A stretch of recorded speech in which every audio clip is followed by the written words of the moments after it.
Hello friends, welcome back to my channel. இன்னைக்கு நம்ம பார்க்க போகிற வீடியோ இந்த வருஷத்தோட முதல் சூரிய கிரகணம் ஏப்ரல் மாதத்தில் நிகழப்போகுது. எந்த நேரத்தில் நிகழப்போகுது, பகலில் நிகழப்போகுதா, நைட்டில் நிகழப்போகுதா, இந்த நேரத்தில் கர்ப்பிணிகள் என்ன செய்யணும் என்ன செய்யக்கூடாதுங்கிறதா இந்த வீடியோவில் நம்ம பார்க்க போகிறோம்.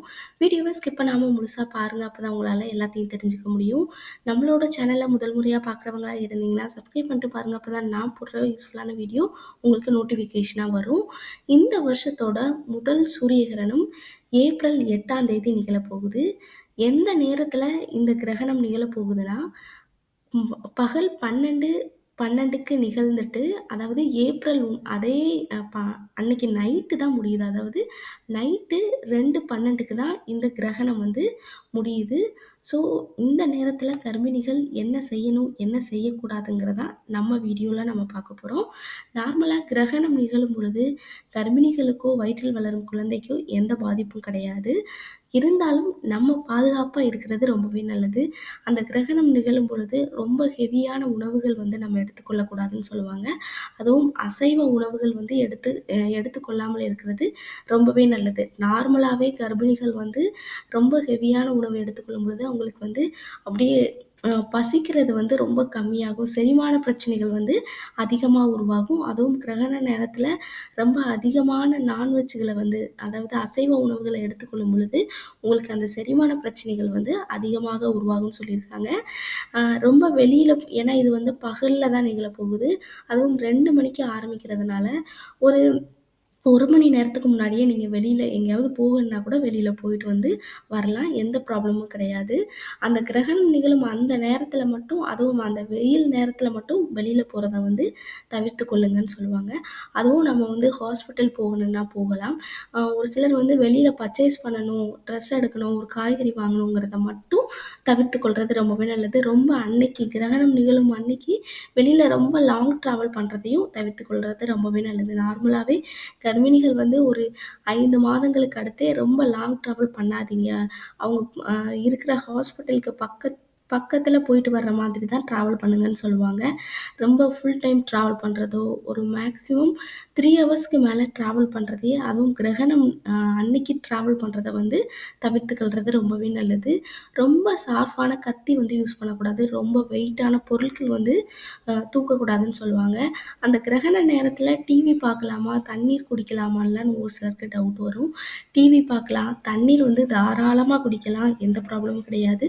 தண்ணீர் குடிக்காம இருக்காதீங்க. ரொம்ப லைட்டான உணவுகள், டிஃபன் எடுத்துக்கொள்றது ரொம்பவே நல்லது. இப்போ மதியம் கிரகணம் நிகழ போறதுனால 1 மணிக்கே நீங்க சாப்பிட்டாலும் போதுமானது தான். இல்ல 1:30 மணிக்கு சாப்பிட்டா கூட போதும். ஏன்னா 2 மணிக்கு தான் நம்மளுக்கு கிரகணம் வந்து ஸ்டார்ட் ஆகுது. அந்த கிரகணம் நேரத்தில ரொம்ப அசைவ உணவுகள வந்து எடுத்துக்கொள்ளாம, ரொம்ப ஷார்ப்பான இந்த நெயில் கட்டுறது, கத்தி வச்சு ஏதாவது பண்றது, அந்த மாதிரி செயல்கள்ல மட்டும் ஈடுபடக்கூடாது. சிசர் வச்சு கட் பண்றது, இந்த மாதிரி மட்டும் நம்ம செயல்படாமல் இருக்கிறது ரொம்பவே நல்லது. அப்ப இந்த கிரகண நேரத்தில நம்ம என்ன பண்ணலாம் நம்ம பார்த்தோம்னா, உங்களுக்கு பிடித்த குலதெய்வங்கள வந்து வேண்டுறது ரொம்பவே நல்லது. ஒரு சிலர் வந்து ஸ்ரீராம ஜெயம் இந்த மாதிரி எழுதுவாங்க. அவங்கவங்க கடவுள நெனச்சு ப்ரேயர் பண்றது ரொம்பவே நல்லது. நீங்க எந்த மதத்த வழிபடுவீங்களோ, அந்த மதத்த வந்து நெனச்சு வழிபடுறது ரொம்பவே நல்லது. நல்ல நிம்மதியா தூங்கலாம் கிரகணம் நேரத்தில. உங்களுக்கு பிடித்த குலதெய்வங்கள வந்து வேண்டுறது, அன்னைக்கு அந்த கிரகணம் நேரத்தில நம்ம நெனச்சு நடக்கிறத வந்து அப்படியே நடக்கும்னு சொல்லுவாங்க. எல்லாருமே நார்மல் டெலிவரி ஆகணும்னு சொல்லிட்டு வேண்டிக் கொள்றது ரொம்பவே நல்லது. கடைகள்ல அதே மாதிரி தர்பைப்புல்லுன்னு சொல்லிட்டு ஒரு இது கிடைக்கும். அது வந்து நம்மளோட கைகள்ல வந்து கட்டிக்கலாம்.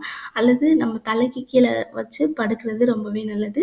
கிரகணம் நிகழ்றதுக்கு முன்னாடி நம்ம சமைக்கிற உப்புலயும், நம்ம குடிக்கிற தண்ணீர்லயும் சின்ன பீஸா கட் பண்ணி போட்டுக்கோங்க. ஏன்னா, அது வந்து நம்மளுக்கு வந்து நம்மள சுத்தி எந்த நெகட்டிவ் எனர்ஜியும் வராமல் பாதுகாக்கிறதுக்கு இந்த தர்பைப்புல் வந்து யூஸ் ஆகும். இந்த தர்பைப்புல் வந்து எங்க கிடைக்கும் நம்ம பார்த்தோம்னா, நார்மலா நாட்டு மருந்து கடைகள்ல கிடைக்கும். அல்லது பூஜை சாமான்கள்லாம் எங்க கிடைக்குதோ அங்க கிடைக்கும். இது இல்ல எனக்கு இது கிடைக்கலன்னு நெனைக்கிறவங்க துளசி ஆல்டர்னேட்டிவா எடுத்துக்கலாம். வேப்பில வந்து ஆல்டர்னேட்டிவா நீங்க கையில வச்சுக்கலாம். இது வந்து ஒரு நார்மலான ஒண்ணு தான். இது கிரகணம் நிகழும்போது மட்டும் கிடையாது. மத்த நேரத்தில ஒரு சிலருக்கு வந்து டெலிவரி நெனச்சு கூட ஒரு பயம் வரும். அந்த நேரத்தில கூட இத நம்ம கையில வச்சுக்கொள்ளும் பொழுது, நம்மளுக்கு அதிகமான பாசிட்டிவ் எனர்ஜிய வந்து குடுக்கும்.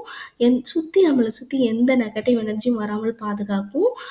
இப்போ ஒரு சிலர் வந்து வீட்லயே ஒர்க் பண்ணுவாங்க. அவங்க இருக்கிறவங்கலாம் மடியில வச்சு அந்த கிரகணம் நேரத்தில மட்டும் ஒர்க் பண்ணாம டேபிள்ல வச்சு ஒர்க் பண்ணுங்க. அது ரொம்பவே நல்லது.